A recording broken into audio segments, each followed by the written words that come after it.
देख रहे हैं इंडार्क राजकुमार के साथ। इंडार्क की आज की कहानी में आगे बढ़ने से पहले अगर आपने हमारा चैनल अभी तक सब्सक्राइब नहीं किया है तो कर लें और साथ ही बेल आइकन को भी जरूर दबाएं। दोस्तों, अगर आपके पास भी ऐसी ही कोई कहानियां हैं तो हमारे साथ जरूर शेयर करें। हमारे इंस्टाग्राम आईडी पर इंस्टाग्राम आईडी है network_33, जिसका लिंक नीचे डिस्क्रिप्शन बॉक्स में दिया गया है। ऐसी ही और वीडियोस के लिए देखें network33। दोस्तों, इस कहानी में आगे बढ़ने से पहले अगर आपने इस कहानी के पहले 4 भाग नहीं देखे हैं तो देख लें, लिंक नीचे डिस्क्रिप्शन बॉक्स में दिए गए हैं। तो चलिए बढ़ते हैं इस कहानी के अंतिम भाग की ओर। मैं उस बॉक्स को अब खोलने की कोशिश करने लगा, मगर वो बड़े ही अजीब ढंग से पूरा सील्ड था। उस पर कुछ लिखा हुआ भी था, मगर वो जिस भाषा में लिखा हुआ था वो मेरी समझ से बिल्कुल बाहर था। लिहाजन मैं कुछ औजार लेकर वो बॉक्स तोड़ने की कोशिश करने लगा। आधे घंटे की मेहनत के बाद वो बॉक्स खुला। बॉक्स खुलते ही मेरी नज़र उस धड़कती हुई चीज पर पड़ी जो एक काला दिल जैसा था, जो लगातार धड़के ही जा रहा था। साथ ही उस बॉक्स में एक मोटा सा धागा भी था। मैं अभी उस काले दिल को हाथ लगाने ही वाला था कि वही लड़की मेरे पीछे से बोली, अब जल्दी से वो दिल मुझे बॉक्स से निकाल कर दे दो। मैं उसके कहे अनुसार उस बॉक्स में से दिल निकालकर उसे देने ही वाला था कि मेरा फोन बज गया।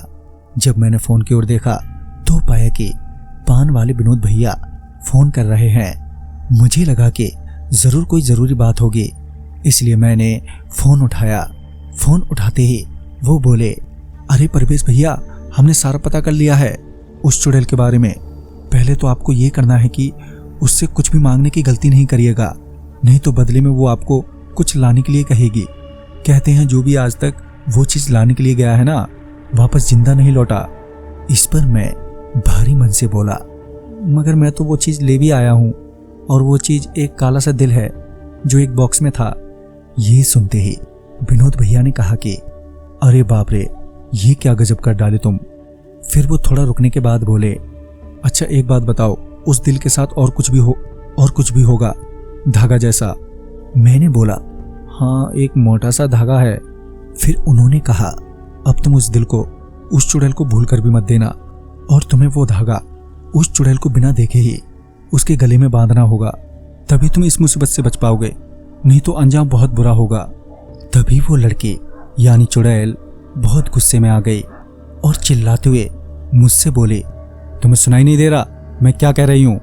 तभी इसी बीच मैंने एक बात नोटिस की कि वो चुड़ैल मेरे करीब नहीं आ रही है। मैंने दिल के साथ उस धागे को भी अपने हाथ में उठा लिया और बोला, ये लो।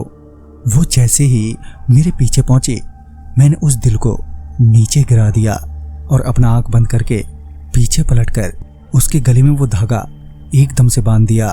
धागा बांधते ही वो चिल्लाने लगी, मगर मैं अभी भी अपना आंख बंदी करे हुए था। कुछ देर बाद घर में मुझे धुआं सा महसूस होने लगा और फिर एक गंध के साथ वहां खामोशी छा गई।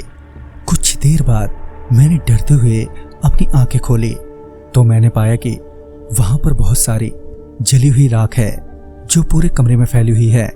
वो दिल भी शायद जल चुका था। उधर मेरे फोन पर विनोद भैया अभी भी हेलो हेलो कहे जा रहे थे, और थोड़ी सांस लेने के बाद मैंने विनोद भैया को बाकी की बात बताई। कुछ देर बाद विनोद भैया भी घर पर आ गए थे और मुझे गले लगाते हुए बोले, तुम तो बहुत बहादुर निकले, ऐसी मुसीबत से बाहर निकलना कोई मजाक नहीं है। उसके बाद मैंने वो घर भी हमेशा के लिए छोड़ दिया। पर उस साल तो मेरा प्रमोशन नहीं हुआ, मगर जब मैंने नौकरी बदली तो अब मुझे पहले से ज्यादा सैलरी मिल रही है। तो दोस्तों, मेहनत से बड़ा कोई जादू नहीं है इस दुनिया में। इस जादू से आप सब कुछ हासिल कर सकते हैं, मगर ये मेहनत वाला भी जादू करना सबकी बस की बात नहीं है। तो दोस्तों, कहानी आपको पसंद आई हो तो इसे लाइक शेयर करें और साथ ही हमें कमेंट बॉक्स में जरूर बताएं। तो मैं आपका दोस्त राजकुमार जल्द ही मिलूंगा एक नई कहानी के साथ। तब तक के लिए बाय एंड टेक केयर।